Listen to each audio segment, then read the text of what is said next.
ಚಿಂತಾಮಣಿ ನಗರದ ಸರ್ಕಾರಿ ಬಾಲಕರ ಪ್ರೌಢಶಾಲೆಯಲ್ಲಿ ತಾಲೂಕು ಕಾನೂನು ಸೇವಾ ಸಮಿತಿ, ವಕೀಲರ ಸಂಘ, ಸರ್ಕಾರಿ ಬಾಲಕರ ಪ್ರೌಢಶಾಲೆ ಹಾಗೂ ಪೊಲೀಸ್ ಇಲಾಖೆ ಇವರ ಸಂಯುಕ್ತಾಶ್ರಯದಲ್ಲಿ ಮಕ್ಕಳ ದಿನಾಚರಣೆ ಅಂಗವಾಗಿ ಕಾನೂನು ಅರಿವು ನೆರವು ಕಾರ್ಯಕ್ರಮದಲ್ಲಿ ಭಾಗವಹಿಸಿ ಪಿಎಸ್ಐ ಮಮತಾ ಮಾತನಾಡಿ, ಸೈಬರ್ ನಿಯಮ ಮತ್ತು ಸಂಚಾರ ನಿಯಮಗಳನ್ನು ಅತಿ ಹೆಚ್ಚು ಉಲ್ಲಂಘಿಸಲಾಗುತ್ತಿದೆ. ಇವೆರಡು ನಿಯಂತ್ರಣಕ್ಕೆ ಬರಬೇಕಿದ್ದರೆ ಯುವ ಜನರು ಜಾಗೃತಗೊಳ್ಳಬೇಕು. ಚಿಕ್ಕಂದಿನಿಂದಲೇ ಮಕ್ಕಳಲ್ಲಿ ಸಂಚಾರ ನಿಯಮಗಳ ಬಗ್ಗೆ ಮತ್ತು ಸೈಬರ್ ಅಪರಾಧಗಳ ಬಗ್ಗೆ ಅರಿವು ಮೂಡಿಸಬೇಕು. ಆಗ ರಸ್ತೆ ಅಪಘಾತಗಳು ಕಡಿಮೆಯಾಗುತ್ತವೆ, ಸೈಬರ್ ಅಪರಾಧವು ನಿಯಂತ್ರಣವಾಗುತ್ತದೆ ಎಂದು ಹೇಳಿದರು. ಬ್ಲಾಕ್ ಮೇಲ್ ಮಾಡ್ತಾರೆ. ಏನೋ ಅಂದ್ರೆ ಈಗ ಯಾರೋ ಒಬ್ರು ಹುಡುಗಿರು ಪೋಸ್ಟ್ ಮಾಡಿರ್ತಾರೆ ಅನ್ಕೊಳ್ಳಿ, ಮೊಬೈಲ್ ನಮ್ಮ ಫೋಟೋಗಳು ಫೇಸ್ಬುಕ್ ಅಲ್ಲಿ ಪೋಸ್ಟ್ ಮಾಡ್ತಾ ಇರ್ತೀವಿ. ಏನ್ ಮಾಡ್ತಾರೆ, ಮಾಫಿಂಗ್ ಮಾಡ್ತಾರೆ. ನಮ್ಮ ಫೇಸ್ ಮಾತ್ರ ತಗೋತಾರೆ, ಬೇರೆಯವ್ರದ್ದು ಬಾಡಿ ಬಿಲ್ ಮಾಡ್ಬಿಟ್ಟು ಬ್ಲಾಕ್ ಮೇಲ್ ಮಾಡೋದು. ಕಾಂಟ್ಯಾಕ್ಟ್ ಎಲ್ಲ ಹ್ಯಾಕ್ ಮಾಡಿರ್ತಾರೆ, ಕಾಂಟ್ಯಾಕ್ಟ್ ಎಲ್ಲ ತಗೊಂಡು ಫ್ಯಾಮಿಲಿ ಅವ್ರಿಗೆ ತೋರಿಸ್ತೀನಿ ಬೆತ್ತಲೆ ಆಗಿ ಅವ್ರನ್ನ ಕನ್ವರ್ಟ್ ಮಾಡ್ಬಿಟ್ಟು ಫೇಸ್ ಮಾತ್ರ ಬೇರೆಯವ್ರಿಗೆ ಫಿಕ್ಸ್ ಮಾಡ್ಬಿಟ್ಟು ಹೆಣ್ಮಕ್ಳನ್ನ ಬ್ಲಾಕ್ ಮೇಲ್ ಮಾಡ್ತಾರೆ. ನಿಮ್ ಫ್ಯಾಮಿಲಿ ಅವ್ರಿಗೆ ತೋರಿಸ್ತೀನಿ, ಅವ್ರಿಗೆ ತೋರಿಸ್ತೀನಿ, ಇವ್ರಿಗೆ ತೋರಿಸ್ತೀನಿ ಅಂತ ಹೇಳಿ ಇದ್ ಮಾಡಿದಾಗ ಹೆಣ್ಮಕ್ಳು ಎದ್ರುಕೊಂಡು ಎಷ್ಟೋ ಜನ ಸೂಸೈಡ್ ಮಾಡ್ಕೊಂಡಿರೋದಿದ್ದಾರೆ. ಇದನ್ನೆಲ್ಲ ಆಗುತ್ತೆ.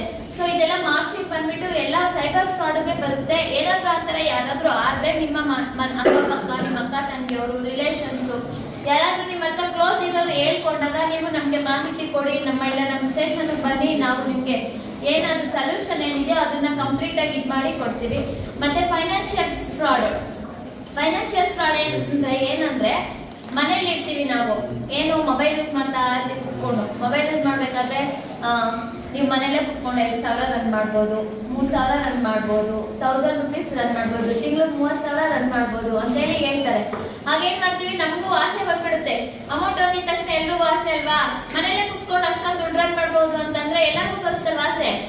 ಹಂಗನ್ಬಿಟ್ಟು ಏನ್ ಮಾಡ್ತೀವಿ, ಆಪ್ನ ಇನ್ಸ್ಟಾಲ್ ಮಾಡ್ತೀವಿ. ಇನ್ಸ್ಟಾಲ್ ಮಾಡಿದ್ಮೇಲೆ ಫೋಟೋ ಟಾಸ್ಕ್ ಕೊಡ್ತಾ ಇರ್ತಾರೆ. ಆ ಟಾಸ್ಕ್ ಕಂಪ್ಲೀಟ್ ಮಾಡ್ಕೊಂಡು ಹೋದಾಗ ನಮ್ಗೆ ದುಡ್ಡು ಕೊಡ್ತೀವಿ ಅಂತ ಹೇಳಿರ್ತಾರೆ. ಆ ಟಾಸ್ಕ್ ನಾವು ಆಪ್ನ ಇನ್ಸ್ಟಾಲ್ ಮಾಡಿದಾಗ ಅದಕ್ಕೆ ಅಕೌಂಟ್ ಹಾಕ್ಬೇಕು. ನಮ್ಮ ಅಕೌಂಟ್, ನಮ್ಮ ಡೀಟೇಲ್ಸ್ ಪ್ರತಿಯೊಂದು, ಆಧಾರ್ ಕಾರ್ಡ್ ಆಗಿರ್ಬೋದು, OTP ನಂಬರ್ ಶೇರ್ ಮಾಡ್ಬೇಕು. ಮತ್ತೆ ಪ್ರತಿಯೊಂದು ಈ ಮೇಲ್ ID ಎಲ್ಲಾನು ನಾವು ಅವ್ರಿಗೆ ಕೊಟ್ಟಾಗ ಆಗ್ಬಿಡುತ್ತೆ. ನಮ್ಮ ಪಾನ್ ಕಾರ್ಡ್ ಕೊಟ್ಟಿರ್ತೀವಿ, ಎಲ್ಲ ಫಿಲ್ ಮಾಡಿರ್ತೀವಿ. ಅಲ್ಲಿ ಫಿಲ್ ಮಾಡಿದಾಗ ಅವ್ರಿಗೆ ಫ್ರಾಡ್ಸ್ಗೆ ಹೆಲ್ಪ್ ಆದಂಗೆ ಆಗುತ್ತೆ. ಹೆಲ್ಪ್ ಹಾಗೆ ಆಗುತ್ತೆ. ಫಸ್ಟ್ಗೆ ಒಂದೆರಡು ಟಾಸ್ಕ್ ಕೊಡ್ತಾರೆ. ಟಾಸ್ಕ್ ಕೊಟ್ಟಾಗ ಅವ್ರು ಕಂಪ್ಲೀಟ್ ಮಾಡ್ತೀವಿ. 500 ರೂಪಾಯಿ, 1,000 ರೂಪಾಯಿ ಅವ್ರು ನಮ್ಗೆ ನಮ್ಮ ಅಕೌಂಟ್ಗೆ ಹಾಕ್ತಾರೆ. ಹಾಕಿದ್ಮೇಲೆ ಅದನ್ನ ನಾವು ಡ್ರಾ ಮಾಡ್ಕೋಬೇಕು ಅಂತ ಅಂದಾಗ ಅವ್ರು ಹೇಳ್ತಾರೆ, ನಿಮ್ಮ ಪ್ರೊಸೆಸಿಂಗ್ ಚಾರ್ಜಸ್ ಇರುತ್ತೆ, ಈ ಅಕೌಂಟ್ ಇನ್ನೂ ಸ್ವಲ್ಪ ನೀವು ಹಾಡಿ ಆಮೇಲೆ ನಿಮ್ಗೆ ಡ್ರಾ ಮಾಡ್ಕೊಳ್ಳೋಕೆ ಅವಕಾಶ ಸಿಗುತ್ತೆ ಅಂತ ಹೇಳ್ಬಿಟ್ಟು. ಹಂಗೆ ಟಾಸ್ಕ್ ಕಂಪ್ಲೀಟ್ ಮಾಡ್ಕೊಂಡು ಹೋದಾಗ ಆ ಟಾಸ್ಕ್ ಏನಿರುತ್ತೆ ಗೊತ್ತಾ, ಯಾವುದೋ ಒಂದು ಪೋಸ್ಟ್ ಕಳಿಸ್ತಾರೆ, ಅದಕ್ಕೆ ನಾವು ಸ್ಟಾರ್ ರೇಟಿಂಗ್ ಕೊಡೋದು ಅಥವಾ ಲೈಕ್ ಕೊಡೋದು, ಕಮೆಂಟ್ ಮಾಡೋದು, ಶೇರ್ ಮಾಡೋದು, ಇಷ್ಟೇ ಇರುತ್ತೆ, ಬೇರೆ ಇನ್ನೇನು ಇರಲ್ಲ. ಅಷ್ಟಕ್ಕೆ ಯಾರಾದ್ರೂ 100, 100 ರೂಪಾಯಿ, 200 ರೂಪಾಯಿ ಯಾರನ್ನ ಕೊಡ್ತಾರ, ನಾವು ಯೋಚನೆ ಮಾಡ್ಬೇಕಲ್ವಾ, ಅದನ್ನ ಯೋಚನೆ ಮಾಡೋದಿಲ್ಲ. ಏನ್ ಮಾಡ್ತೀವಿ, ಬಿಡು ದುಡ್ಡು ಕೊಡ್ತಾರಲ್ಲ ಫ್ರೀಯಾಗಿ ತಗೋಬಿಡೋಣ, ಮನೇಲಿ ಕುತ್ಕೊಂಡು ಇನ್ನೇನ್ ಮಾಡೋದು ಅಂತ ಹೇಳ್ಬಿಟ್ಟು ಸ್ಟಾರ್ ರೇಟಿಂಗ್ ಕೊಡ್ತಾ ಹೋಗ್ತೀವಿ. ಒಂದು 2,000 ರೂಪಾಯಿ, 3,000 ರೂಪಾಯಿ ಈ ತರ ಆಗುತ್ತೆ. ಆಮೇಲೆ ಹೇಳ್ತಾರೆ, ಇದು ಪ್ರೊಸೆಸಿಂಗ್ ಚಾರ್ಜಸ್ ನಿಮ್ಮ ಅಕೌಂಟ್ಗೆ ಬೀಳ್ಬೇಕು ಅಂತಂದ್ರೆ ನೀವು ಇಷ್ಟು ಪೇ ಮಾಡಬೇಕು, ಅದ್ರ ಜೊತೆಗೆ ಇದನ್ನು ಅಮೌಂಟ್ ಎರಡು ಸೇರಿ ಕೊಟ್ಬಿಡ್ತೀವಿ ಅಂತ ಹೇಳ್ಬಿಟ್ಟು ಇದು ಮಾಡ್ತಾರೆ.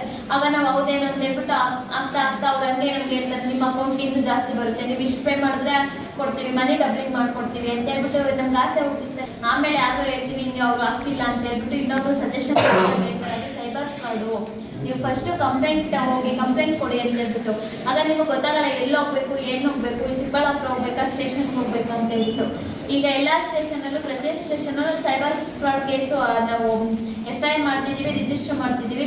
ಮನೇಲಿ ಅಕ್ಕಪಕ್ಕ ಯಾರಾದ್ರೂ ಇದ್ರೆ ಹೇಳಿ, ಆ ಥರ ಏನಾದ್ರು ಸೈಬರ್ ಫ್ರಾಡ್ ಅಲ್ಲಿ ಒಳಗಾಗಿ. ಈ ಸಂದರ್ಭದಲ್ಲಿ ವಕೀಲರ ಸಂಘದ ಅಧ್ಯಕ್ಷರಾದ ಬಿ ಶ್ರೀನಿವಾಸ್, ಉಪಾಧ್ಯಕ್ಷರಾದ ಜಿ ಶಿವಾನಂದ್, ಕಾರ್ಯದರ್ಶಿ ಶ್ರೀನಾಥ್, RS ಜಂಟಿ ಕಾರ್ಯದರ್ಶಿ KN ಮಂಜುನಾಥ್, ಶಾಲೆಯ ಮುಖ್ಯ ಉಪಾಧ್ಯಾಯರಾದ ರಮೇಶ್, ಪ್ಯಾನಲ್ ವಕೀಲರಾದ ವಿದ್ಯಾ ಸೇರಿದಂತೆ ಶಾಲೆಯ ಎಲ್ಲಾ ಶಿಕ್ಷಕರು ಭಾಗವಹಿಸಿದ್ದರು.